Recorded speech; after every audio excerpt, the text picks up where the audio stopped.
Welcome to this session. In the last session, we were discussing about the grasp pattern, the indirection pattern. As you might have noticed, over the last couple of sessions, we were discussing about the grasp pattern, and this pattern, the central idea is to improve a design by using some key ideas. And most of the ideas deal with reducing coupling and increasing cohesion. Towards the end of the last session, we are discussing about the indirection pattern. The indirection pattern is applicable when the class has bad coupling. We notice that a class has bad coupling, and redistribution of responsibility does not help, neither pure fabrication helps. And we notice here that the coupling is between two concrete classes. As a result, if a independent class changes, that is, we have a new version of the independent class, then the dependent class will also have to change, and that is precisely what is addressed by the indirection pattern. The indirection pattern discusses how to avoid coupling between classes, and here the coupling is between two concrete objects, and that is what is causing the coupling, and the solution given by this pattern is depend on an interface class and not on the concrete class. The client directly invoking service of a server is not a good idea if in future it may so happen that the server changes. We have new versions of the server or new type of server. If there is absolutely no chance that the server can change, it is a highly stable and it is not going to change, then this solution may be okay, that the client directly invokes the server. But if the server class is going to change, we might have new servers and so on, then this solution is not a good solution. The indirection pattern says that we should not have the client class invoking directly the concrete server class. We should invoke it through an interface. So, this solution is indirection pattern compliant. The client invokes the interface methods, and therefore, even if we substitute a server 1 with a server 2 or server 3, as long as they implement the interface, the client will not even need a recompilation, and it insulates the client from changes and reduces coupling. Just to give an example, see here the employee roster is coupled to a concrete employee class, and the concrete employee class has several derived classes, faculty, staff, secretary, etc. Now, since it is a concrete class, the employee roster class, if it wants to print all the employees, then it might have to do something like this. It finds out the number of employees, and then for all employees it finds out the type of the employee and then invokes the corresponding methods. And this is not compliant with the indirection pattern. If we add new types of employees, then we need to change the code of the employee roster. It is not a good solution. Forces change of the client class on a change of the server class. We should have actually the derived classes implement the employee interface, and the employee roster has an array of objects satisfying the employee interface. And in that case, we do not really invoke specific methods on the object, we just invoke the method on the interface, and therefore, we can add more types of objects, and then the code, this is the code of the employee roster, it does not change.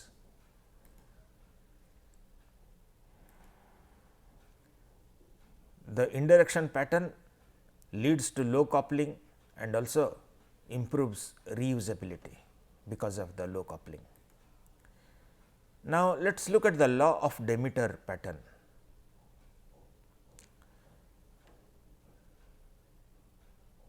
The problem that the law of Demeter grasp pattern it addresses is how to avoid a class from interacting with classes with which it is not directly associated. So far, we had seen that a class can invoke a method of a class with which it is directly associated. We had a class A which is associated with class B,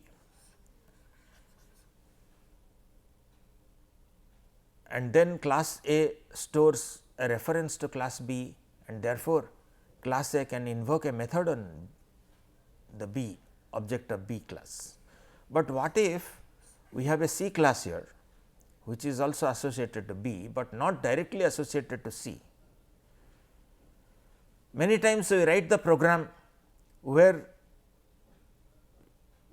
we get the reference from B for the C class, A class gets a reference of the C class from the B class and invokes a method on C.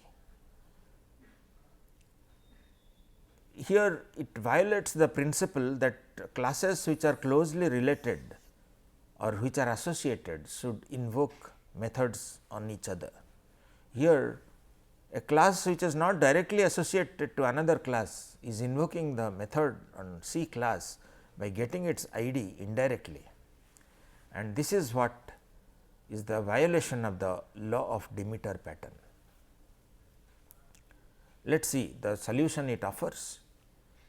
The problem is identified that a class is trying to invoke method on a class with which it is not directly associated, but it is indirectly associated through some other class.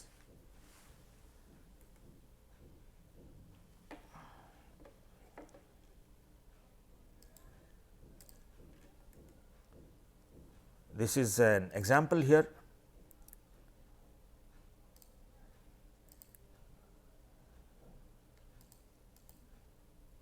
Here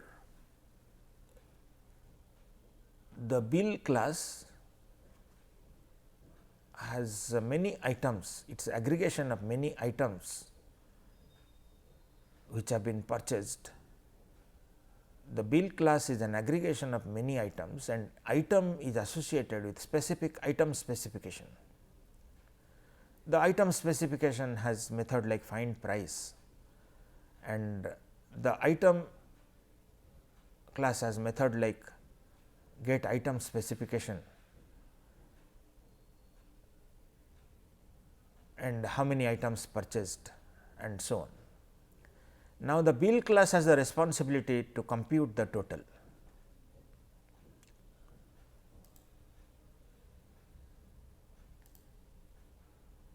Now, here the bill class is associated with the item class, and the item class is associated with item specification. When the bill class requests to get the item price, the item has how many numbers purchased, and then finds out the price from the item specification and computes the price for the specific items, and then it responds to the bill class. But what if a class invokes methods on other classes with which it is not associated by getting their IDs from the classes from which it is associated. For example, it may invoke a method on this class here by first requesting this class to get the ID, and this class requests this to get the ID comes here and reaches this class, and then it invokes a method on this class. That will be a really bad design and violates the law of Demeter. The law of Demeter says in a method call, the call should be made to an object with any of the following characteristics. Either it should be a self call, that is under this object, or it can be a call on an object that is a local variable of this class or an object parameter.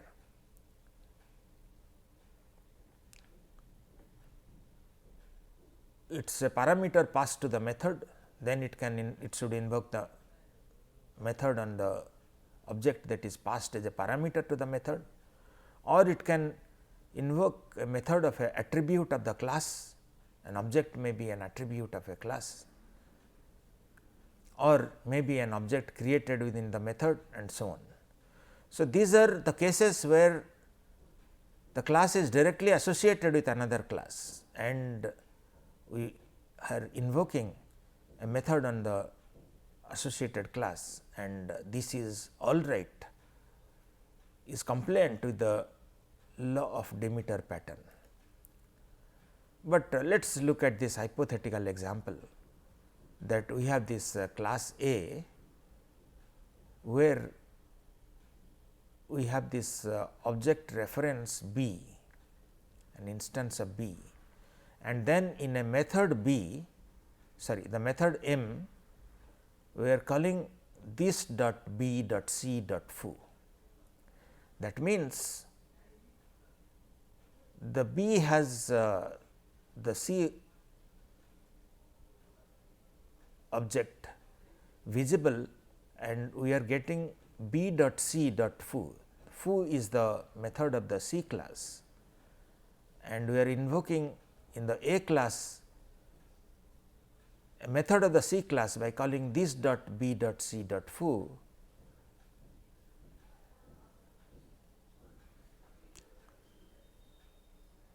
Class A is not directly associated with C, but then in the class A we are invoking a method of the C class by getting the reference of the C class from the B class. It is a bad design, violates the law of Demeter pattern.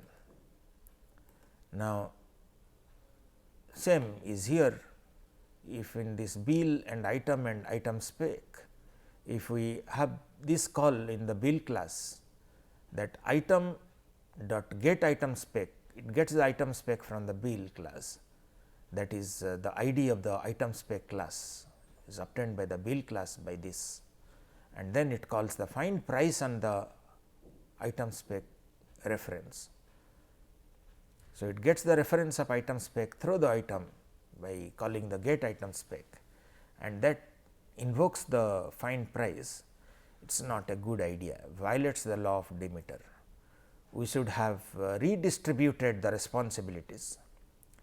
The bill class has the responsibility compute total, and then it invokes the compute subtotal and the item, and the item class computes the price, subtotal price, by invoking find price and the item spec. And just observe here that in the law of Demeter, we had the problem of a class accessing method of a class with which it is not directly associated, and we solved the problem by redistributing the responsibility, so that a class need not have to get the ID of another class and invoke a method on that class. It is simple redistribution of the responsibilities.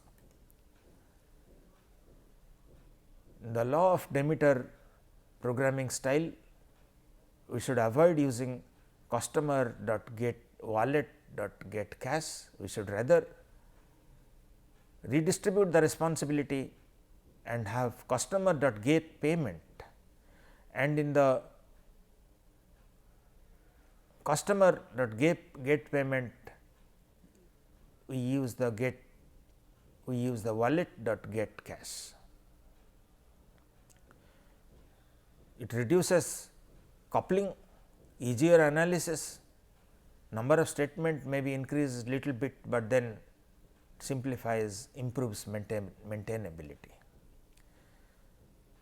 The advantage of law of Demeter pattern reduces coupling, but then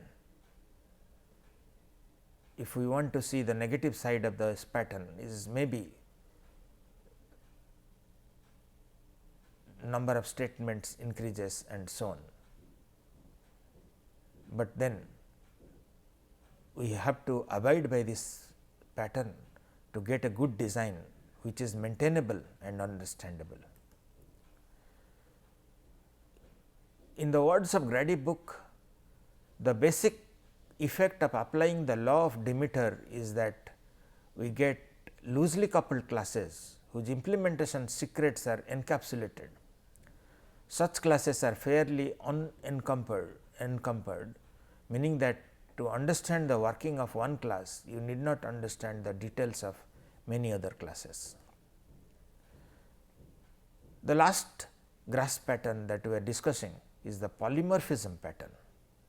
This is the 9th grasp pattern, again very intuitive pattern, simple idea, but highly useful. We already know about this pattern from our programming. It handles the problem that how to handle alternative operations based on subtypes. The subtypes have different operations compared to the base class. How do we handle this? And here we use polymorphic method call. In the polymorphism pattern, we do not find the subtype and invoke the methods, different methods. We use a polymorphic method call rather than a switch statement based on the type and call the specific methods of different objects. We have already seen several polymorphism examples. We will not spend time discussing this pattern. It is very intuitive, general purpose, very simple. We will not spend time on this, but this is one of the grasp pattern. The advantage of this pattern, the solution is easily extendable and we get a better solution. Now, let us look at the GoF patterns. The grasp patterns are general purpose, applicable in almost every design we do. All the 9 grasp patterns are applicable, even though the patterns are slightly based on intuition rather than a specific class diagram solution or specific code. We will look at the GoF patterns. These are possibly not as widely applicable as the grasp patterns. These are applicable on specific situations, but then these are more concrete patterns where we can describe the pattern in terms of specific class diagram.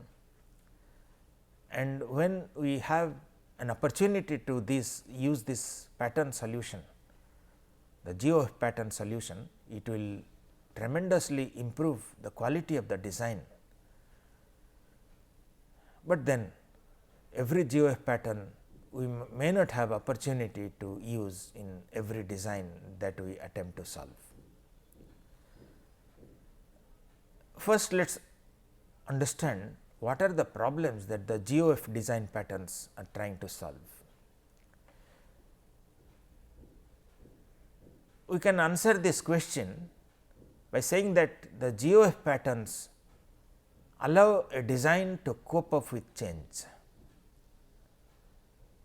Changes occur in almost every software solution. Changes are universal to a software. There are many reasons why a software changes. Maybe the hardware changes, the underlying technologies change, the business goals may change and we need to change the software. Maybe the user expectations change. Once the user get used to software, they think of new ways or new features which would help them. There are many other reasons also why a software changes, but change is universal, change of software. Unless we have a good design, we will be overwhelmed by the changes, it will become extremely complex to maintain, it will be extremely costly and also it may create lot of bugs. The main ways in which the GoF patterns solve this problem is that they use encapsulation, inheritance and polymorphism. If we give a very high level answer to the question that how do the GoF pattern solve the problem of getting improved maintainability in the face of a change, is that the design solutions are based on encapsulation, inheritance and polymorphism. Now, let us look at the specific patterns. There are 23 patterns, but broadly we can classify the 23 patterns into creational patterns, structural patterns and behavioral patterns. The creational patterns deal with how can objects get created, what is a good design when we need to create objects. We will see there are various types of objects, various situations that we might have to create, and there are several creational patterns in the GoF patterns. The second category of GoF patterns is the structural patterns. Here try to address the question that how to get a larger object, how to compose a set of objects into a larger object.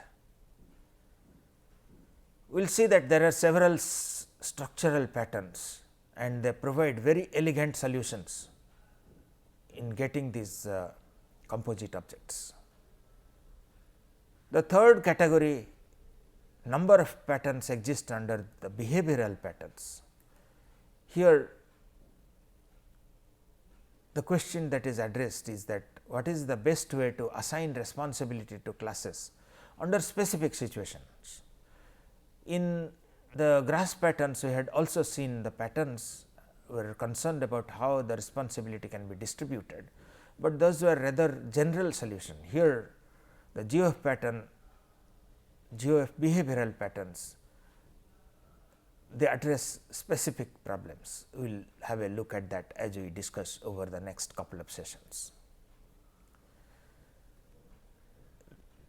We will look at few structural patterns, the adapter, bridge, facade and proxy.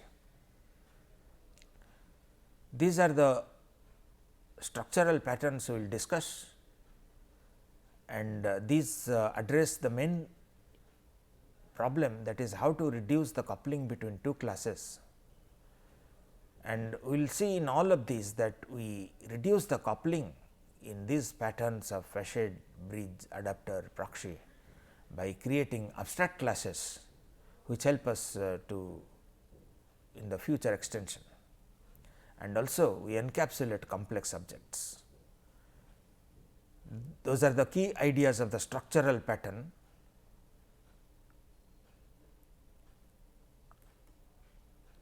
And then we have the behavioral patterns, how to assign responsibilities to different objects, and these patterns again deal with cohesion and coupling, increased cohesion and lower coupling.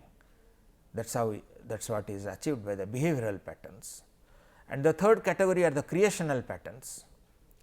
Here the goal is to provide a simple abstraction of a complex instantiation process. Sometimes instantiating classes is complex, and here we will see specific solutions about how to create those objects.